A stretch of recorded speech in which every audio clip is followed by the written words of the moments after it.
Deliver me, my God, from the hand of the wicked, from the grasp of those who are evil and cruel.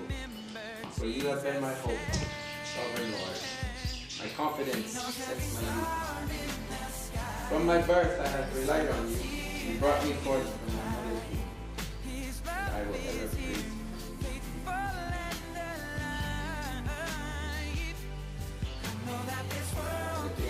I will come and proclaim your mighty acts, sovereign Lord.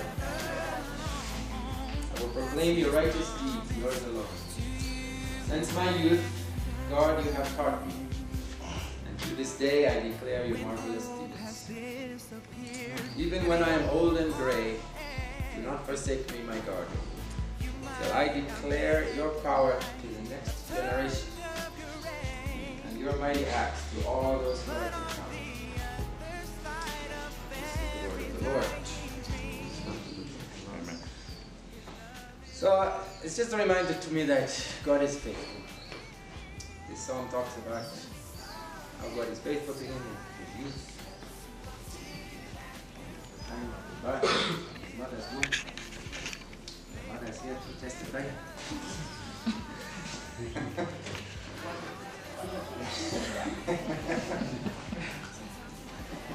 And life's not always easy, of course. We go through hard times. There are people in this world who will try to do evil things to us, or lead us into evil. And God to rescue us, to deliver us. But if we put our trust in him, he's faithful.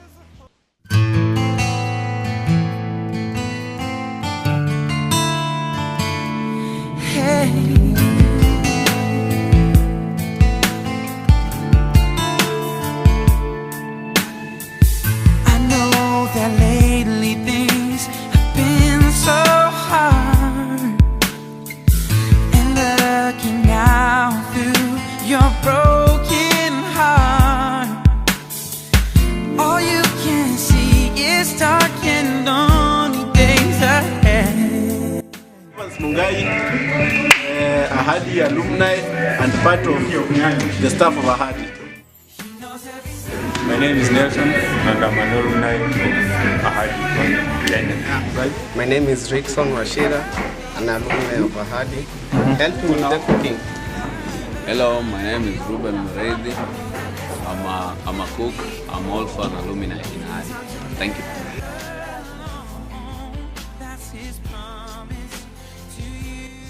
It's always about tomorrow. They say you're the leaders of tomorrow, but tomorrow is hollow. You do not know what it contains. Is it good, bad, or sorrow? I believe life is not always about tomorrow, because tomorrow is like a dream. And dreams are taught me that not all dreams come true. So I stay true to what I do and to what I'm passing through. I do my best to be the best I can be.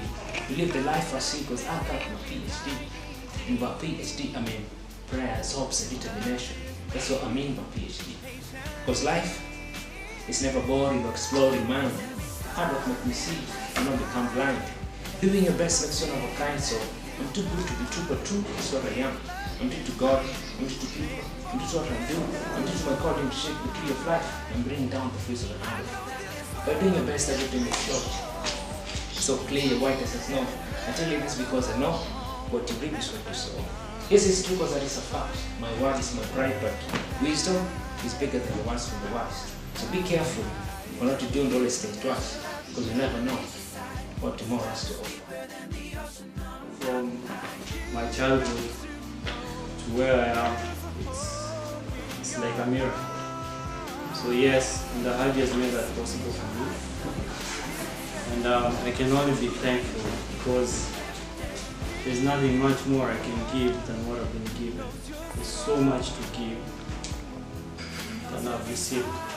Like what I've received in my life already caps it and tells who exactly I am and the purpose that God made for me. Like each one of us here has a reason to be thankful for being part of our life. Yeah, and the Ahadi is like a seed. As the good ground has been laid for us, let's be that big seed that will dominate and produce fruit and create an influence outside there. And above all, We are all living testimonies. We are all from different backgrounds, and we all have different stories why we are here. So let that seed, that's your life, be a seed of influence wherever you are. So I just want to introduce myself. My name is Kevin Salamano. This is my son. This is Al Masira. And I was here in Adi. I joined here in 2001 when we were still in South Sea. So I started through ahadi. Now I have a family of my own. He's 2 years, 10 months. Thank you.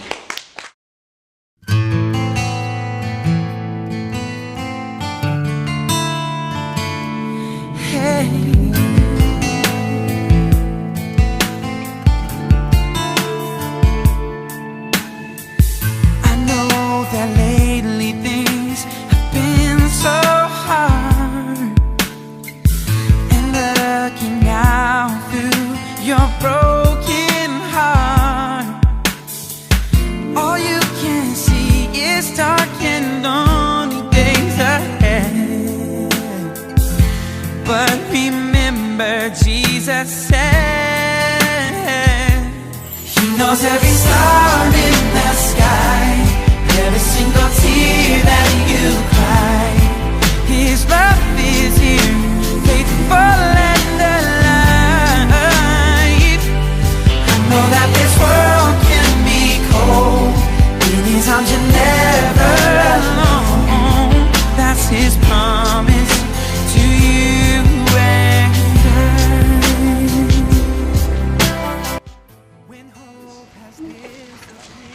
So sometimes it is said that you don't expect God to come down straight to you and give you a hand. He does that differently. And Michael, your mother, your father, I think they were God sent. Not just to be, but to most of these people because they gave their lives. I mean, them almost, I think, 20 years now, it's doing this one. And I think that is something so good that we cannot handle it enough, but we can't do that. We allow them to serve us.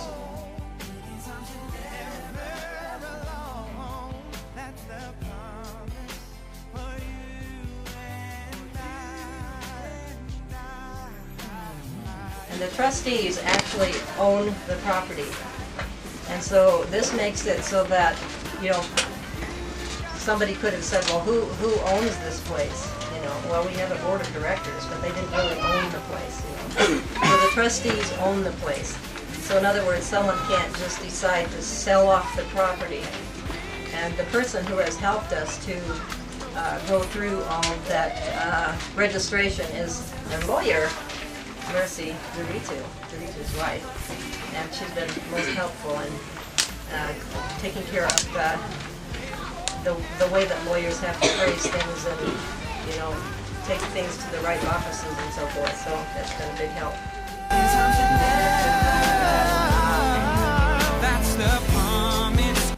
Ahadi Family Kenya provides a safe and healthy homestay, long-term environment where school-aged boys who are at risk get Christian, spiritual and social guidance, learn to live at a table, have responsibilities and get a formal education. Okay, so that's kind of a day-to-day kind of thing. What do we plan to do? And how are we different from other children's homes or other institutions that take care of children? Well, we're not a rescue center. So someone doesn't, call us up in the middle of the night and say, I have a boy that needs to stay somewhere overnight. We're not. We're long-term. When we get somebody, they're committed to us in the court, usually for years, and sometimes till 18 years old. In fact, in many cases, it is. So we're long-term, and we expect to train the children that we're with, and to give them a good education and a good spiritual foundation. So that's kind of our day-to-day purpose. We're different from many in that we don't have a school as part of our institution. And the reason why is because we want to have it be more like a family. And families, unless they're homeschooling, families, don't also have a school. The children go mix with the community. In some children's homes, they have a church, they have a school, and they have everything that's needed right on the compound. And the kids never get out. And so then when they grow up, they don't know how to function in a community. They don't know how to get a haircut. They don't know the basics. And so we want the children that come here to know how to operate in a family type situation. And so then they live in bedrooms and not dormitories. They eat, not in a great big hall or something like that. They're eating around a table or in around a sitting room like you would in your home. Hey, you might not recognize a touch of grace. Ahadi's vision, I was trying to write the vision, and I came up with something about, well-adjusted boys. And Vincent here said, "Mom, you're thinking too small. We're going to change the nation." So look at the vision statement at the top. When we talk about vision, we're talking about looking at the future. What do we want these boys to do? What kind of changes do we want to take place? And we said, we want them to change the nation.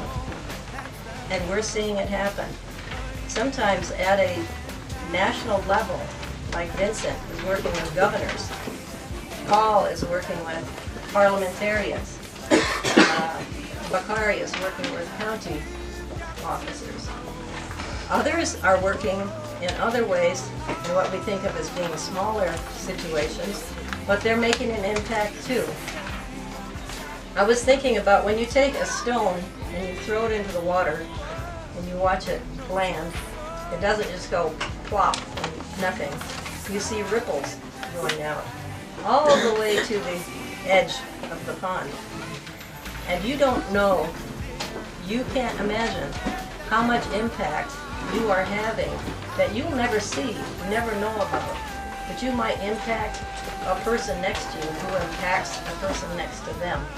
And so the ripple effect of maybe a little thing that you are doing is going to impact a lot more than you think. Now the other thing to remember in a family situation is just learning to get along with people of different personalities. And as we all know, we have very different personalities. Catherine is my daughter. I didn't introduce her.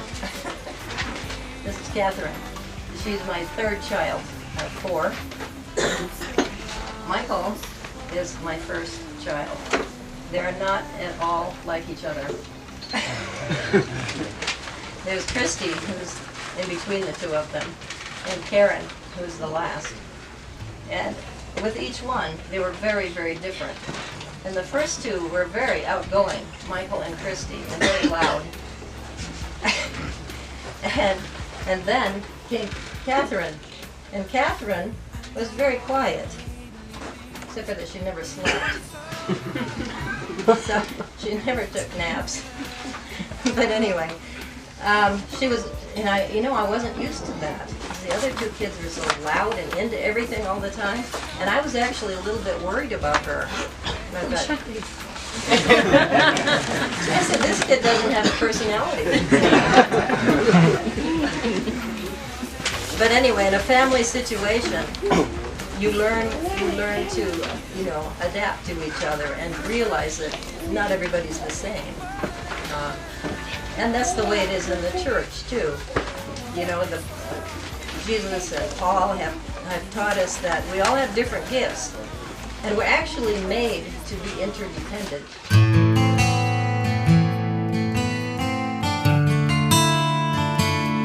Hey.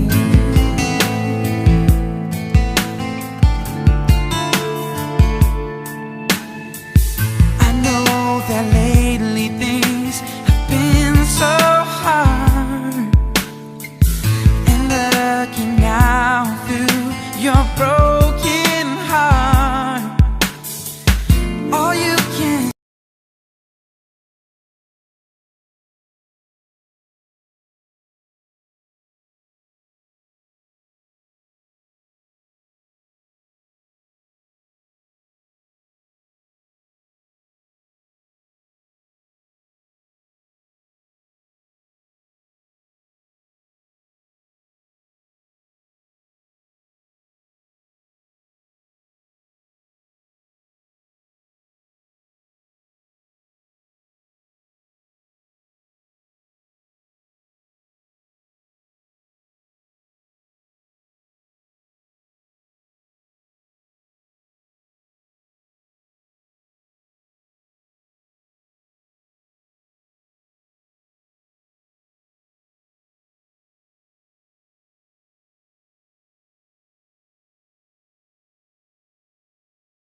So I'm hoping that you will help me by getting the word out and by being generous as God blesses you, that you will make donations, and so that ahadi family will continue. I know my children have said, Mom, even if ahadi closed down, just think of how many kids you've helped, and just be satisfied. But I'm not. So I hope you'll see to it that it continues. And my plan is to come back every year at about this time, as long as the Lord provides and keeps me in good health, and so I can continue helping and doing things from my home in the States.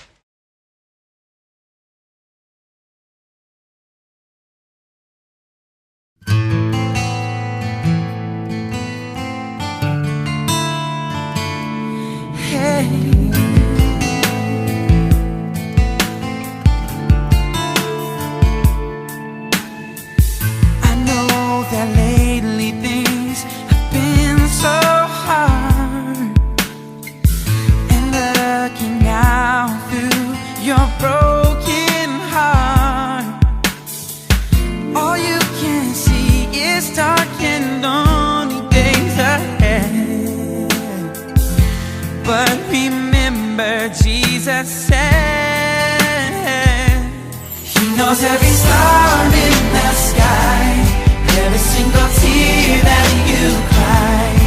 His love is here, faithful and alive. I know that this world can be cold, in His arms you're never